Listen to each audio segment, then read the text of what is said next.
Bienvenue dans ce podcast de français. Du français simple, du français du quotidien pour apprendre en écoutant. Bonjour et bienvenue dans Français facile au quotidien. Je m'appelle Louise et je suis très contente d'être avec vous aujourd'hui. Et moi, c'est Gabriel. Salut tout le monde. On est super content de vous retrouver pour un nouvel épisode. Oui, et aujourd'hui, on parle d'un sujet qui va vous toucher, j'en suis sûre. Un sujet très moderne. Très moderne, oui, et un peu stressant aussi peut-être. On va parler d'une journée sans téléphone. Voilà, une journée sans téléphone, 24 heures sans regarder son écran, sans envoyer de messages, sans scroller sur les réseaux sociaux. Juste l'idée, ça me fait un peu peur, Louise, vraiment. Je regarde mon téléphone et je me dis « Mais comment on faisait avant ?» Ah, je comprends complètement Gabriel, mais on va explorer ça ensemble aujourd'hui. On va parler de nos habitudes, de nos émotions et aussi des belles surprises qu'une journée sans téléphoner peut apporter. Exactement. Et pour ceux qui apprennent le français avec nous, bonjour, on va parler lentement, clairement, et on va expliquer les mots importants. Alors, pas de stress. Parfait. Alors, Gabriel, on commence ? On commence. Alors, commençons par le début, le téléphone. Tout le monde a un téléphone aujourd'hui, n'est-ce pas ? Oui, absolument tout le monde. Les enfants, les adultes, les grands-parents, même ma grand-mère a un smartphone maintenant. Ah, c'est vrai, le téléphone est devenu un outil universel. Un outil, ça veut dire un instrument, quelque chose qu'on utilise pour faire des choses. Et notre téléphone, c'est un outil pour tout faire. Je l'utilise comme réveil le matin. Je l'utilise comme agenda pour noter mes rendez-vous. Je l'utilise comme appareil photo pour prendre des photos et, bien sûr, pour communiquer avec mes amis. Exactement. Le téléphone a remplacé beaucoup d'autres objets. Avant, on avait un réveil séparé, un agenda en papier, un appareil photo, une carte de la ville.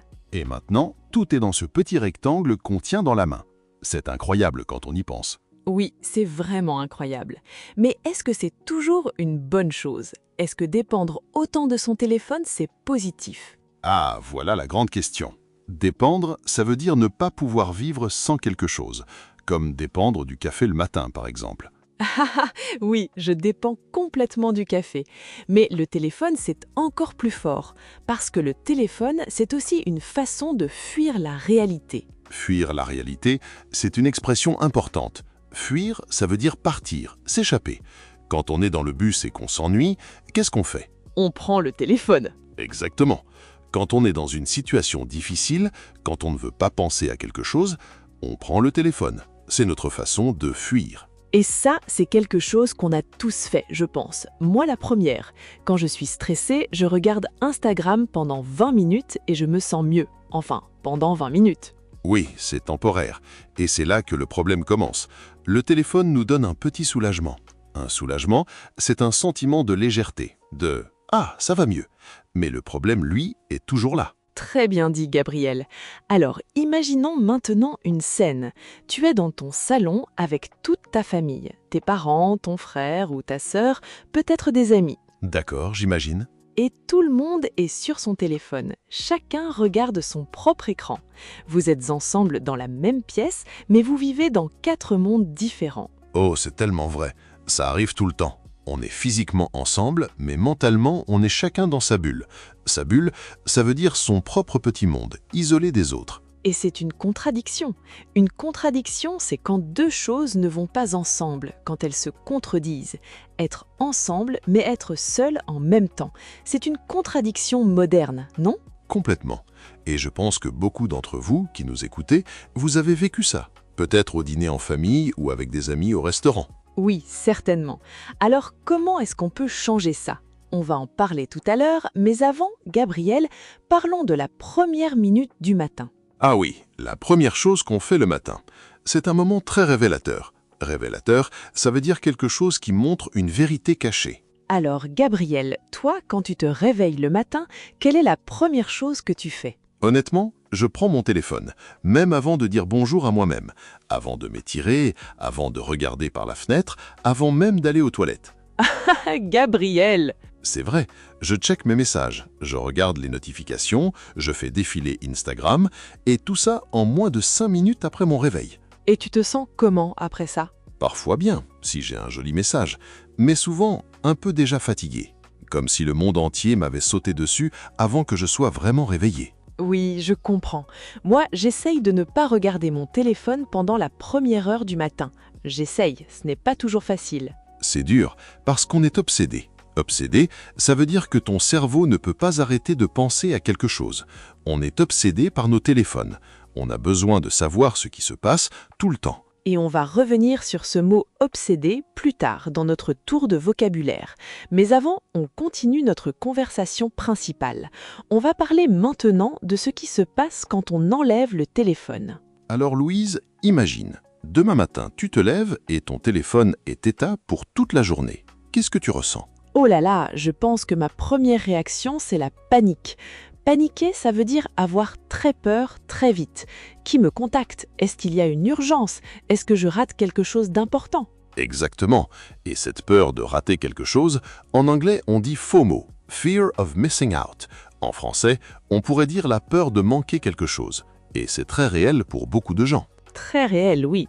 Mais si on dépasse cette première panique, qu'est-ce qui se passe ensuite? Je pense qu'on commence à remarquer des choses qu'on n'avait pas vues depuis longtemps. Comme quoi, par exemple? Comme le bruit de la pluie sur la fenêtre, comme le café qui sent bon le matin, comme le sourire d'une personne dans le métro. Quand on n'est pas sur notre téléphone, on n'est plus présent. Présent, ça veut dire ici, maintenant, dans le moment. C'est beau, Gabriel, et c'est vrai. Sans le téléphone, on est forcé d'être dans la réalité. Et au début, c'est inconfortable.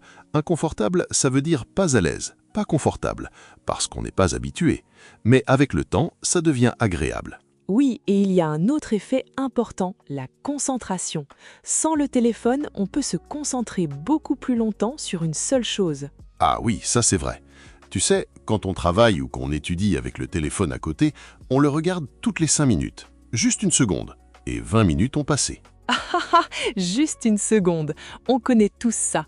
Et sans le téléphone, ce n'est plus possible. On travaille pendant 1 heure, 2 heures, sans interruption.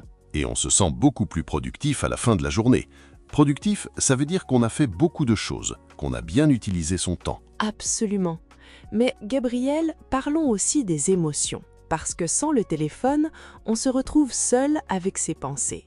Et ça, c'est intense. Intense, très fort, très puissant. Oui, c'est le bon mot. Quand on n'a pas d'écran pour se distraire, les pensées arrivent, les vraies pensées. Les inquiétudes, les rêves, les souvenirs. Et on peut se sentir vulnérable. Vulnérable, ça veut dire sensible, facile à blesser, comme si on était sans protection. Le téléphone, c'est souvent notre bouclier émotionnel. Notre bouclier, ça protège. Oui, c'est bien dit. On utilise le téléphone pour ne pas penser à ce qui nous fait peur. Mais quand on l'enlève, ces pensées reviennent. Et ça peut être difficile. Mais ça peut aussi être très utile, parce que si on accepte ces pensées, si on les regarde vraiment, on commence à mieux se connaître. Exactement. Et ça, c'est quelque chose qu'on ne peut pas faire facilement avec le téléphone à la main. Le téléphone nous empêche de nous retrouver nous-mêmes. Nous empêche, ça veut dire qu'il bloque, qu'il fait obstacle. C'est ça, Gabriel? Oui, tout à fait. On se met des obstacles à soi-même. En anglais, il y a une expression magnifique, « to get in your own way ». En français, on peut dire « se bloquer soi-même », se mettre des bâtons dans les roues. C'est une très belle expression. Nos propres habitudes nous empêchent d'avancer. Et l'habitude du téléphone, c'est souvent un de ces obstacles. Et on en parlera tout à l'heure dans notre rubrique vocabulaire, mais avant, je veux parler d'un autre effet positif d'une journée sans téléphone, les vraies conversations. Oh oui, les vraies conversations. Parce que sans téléphone, quand on est avec des gens, on leur parle vraiment. On les regarde dans les yeux, on écoute vraiment ce qu'ils disent. On n'est pas en train de chercher notre téléphone dans notre poche. Et ces conversations, elles sont plus profondes, plus honnêtes. On partage des choses vraies. En anglais, on dit « to pour your heart out ». Et en français, ça veut dire « vider son cœur », dire tout ce qu'on ressent vraiment. J'adore cette expression, « vider son cœur », partager ses vraies émotions sans filtre. Et ça, on ne peut pas vraiment le faire par message. Non, les messages, c'est bien pour les petites choses. On se retrouve à quelle heure, tu veux du café, mais pour les vraies conversations, pour les émotions profondes, on a besoin de la voix, du regard, du visage. Absolument. Et une journée sans téléphone nous oblige à aller vers les autres de cette façon-là. Et en général, après ça, on se sent beaucoup mieux. Connecté, vraiment connecté. Pas connecté au Wi-Fi, mais connecté aux autres humains. Exactement. La vraie connexion humaine, sans 4G. Gabriel, tu as utilisé une expression au début de l'épisode, le beau cauchemar. Explique-nous ça. Oui, alors un cauchemar, vous connaissez, c'est un mauvais rêve, quelque chose d'effrayant. Et le mot « beau », c'est quelque chose de joli, de positif. Alors, beau cauchemar, c'est une contradiction en soi. Quelque chose qui fait peur, mais qui est beau en même temps. Exactement. Et c'est exactement ce que représente une journée sans téléphone. L'idée fait peur, 24 heures sans savoir ce qui se passe dans le monde, sans être joignable, sans photo, sans musique. Ça fait vraiment peur quand on dit tout ça comme ça. Mais en même temps, il y a quelque chose de beau dans cette idée. 24 heures de liberté, de vraie liberté. Pas de notification, pas de pression à donner immédiatement. Une sorte de vacances de la modernité. Exactement. Et parfois, les choses qui nous font un peu peur au départ, on dit jouer la sécurité, vous savez, choisir l'option la plus facile, sont en fait les meilleures pour nous. Jouer la sécurité, en anglais « to play it safe », ça veut dire choisir l'option la plus confortable, la plus sûre, au lieu de prendre un risque. Et lâcher le téléphone toute la journée, c'est jouer la sécurité. C'est facile, c'est connu. Mais lâcher le téléphone pour une journée, c'est prendre un risque. Un petit risque, mais un vrai risque. Et souvent, c'est ce petit risque qui apporte le plus de belles surprises. On ouvre les yeux sur quelque chose. En anglais, to wake up to something. En français, on prend conscience d'une vérité qu'on n'avait pas vue avant. Se réveiller à une vérité, j'aime beaucoup ça. Et une journée sans téléphone peut vraiment nous aider à nous réveiller, à voir notre vie différemment. Et à voir à quel point on s'accroche à notre téléphone. S'accrocher, en anglais to hold on to something, ça veut dire ne pas vouloir lâcher quelque chose, même si ce n'est peut-être pas bon pour nous. Comme quelqu'un qui s'accroche à une vieille habitude qu'il sait mauvaise, mais qu'il ne peut pas arrêter. Exactement.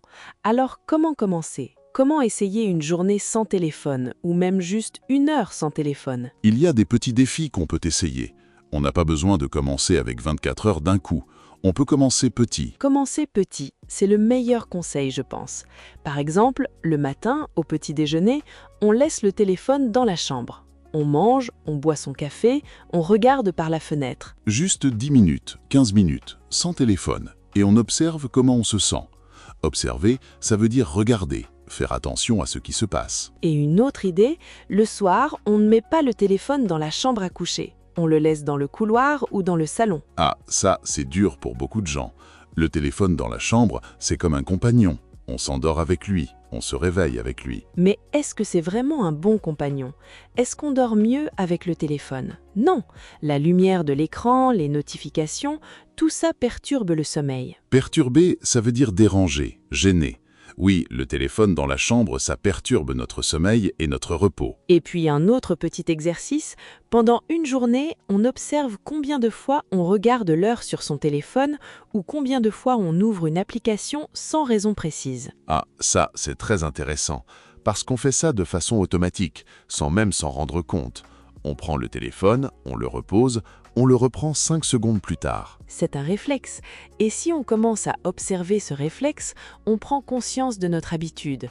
Et prendre conscience, c'est le premier pas pour changer. Le premier pas, la première action, exactement. On n'a pas besoin de tout changer d'un coup. On observe, on prend conscience et on fait de petits changements. Petit à petit, comme on dit en français. Peu à peu, progressivement. C'est toujours la meilleure façon de changer une habitude. Et peut-être qu'après quelques semaines de ces petits défis, on sera prêt pour la journée sans téléphone. La vraie, 24 heures. Et je pense qu'on sera surpris de la beauté de cette expérience, même si c'est un beau cauchemar au départ. Oui, le beau cauchemar qui se transforme en belle aventure. Et maintenant, notre moment préféré, le tour de vocabulaire. On va revoir les mots et expressions importants de cet épisode. C'est super utile pour bien mémoriser. Alors commençons. Le premier mot, obsédé. Obsédé. Quand ton cerveau ne peut pas arrêter de penser à quelque chose, tu es obsédé. Par exemple, je suis obsédé par le chocolat. Moi aussi. Et moi, je suis obsédé par mon téléphone, apparemment. Le deuxième mot, exagérer. Exagérer, c'est dire que quelque chose est plus grand ou plus fort que la réalité. Par exemple, si je dis « je suis le plus beau de la planète », je pense que j'exagère un peu. Juste un peu, Gabriel. Le troisième mot, intense. Intense, quelque chose de très fort, de très puissant, de pas doux du tout. Une émotion intense, une expérience intense. Une journée sans téléphone, c'est une expérience intense. Absolument intense. Le quatrième mot, vulnérable. Vulnérable, se sentir ouvert, facile à blesser. Quand on n'a pas son téléphone, on peut se sentir vulnérable, parce qu'on n'a plus d'écran pour se cacher derrière. Se cacher derrière son téléphone. Très juste. Le cinquième mot, contradiction. Une contradiction, c'est quand deux choses ne vont pas ensemble. Être avec des gens mais se sentir seul, c'est une contradiction. Parfait. Le sixième mot, c'est une expression. Jouer la sécurité. Jouer la sécurité, c'est choisir l'option la plus facile, la plus confortable, sans prendre de risques. Par exemple, au restaurant, je commande toujours la même chose. Je joue la sécurité. Moi, je préfère essayer de nouvelles choses. Septième expression, se mettre des bâtons dans les roues. Ou en d'autres termes, se bloquer soi-même. C'est quand nos propres habitudes ou nos propres pensées nous empêchent d'avancer. Le téléphone peut être un bâton dans les roues de notre concentration. Très bien dit. Huitième expression, vider son cœur ou s'épancher. Partager toutes ses vraies émotions sans se retenir. Dire ce qu'on ressent vraiment, en profondeur. Ce genre de conversation, on ne peut pas vraiment le faire par message. Non, les vraies conversations, elles se font en vrai. Neuvième expression, s'accrocher à quelque chose. Ne pas vouloir lâcher quelque chose, même si ce n'est peut-être pas bon pour soi. Beaucoup de gens s'accrochent à leur téléphone, même quand ils savent qu'ils en utilisent trop. Et enfin, dixième expression, prendre conscience de quelque chose, ou ouvrir les yeux sur quelque chose. Voir une vérité qui était là depuis longtemps, mais qu'on n'avait pas remarquée. Une journée sans téléphone peut nous aider à prendre conscience de beaucoup de choses. 10 mots et expressions importants. Bravo si vous les avez tous notés. Et n'oubliez pas, répéter, c'est apprendre. Revoyez ces mots plusieurs fois cette semaine. Alors, faisons un petit résumé de notre épisode. Un résumé, ça veut dire un bref rappel des points principaux. Qu'est-ce qu'on a dit aujourd'hui, Louise? Alors, premièrement, le téléphone est devenu un outil universel.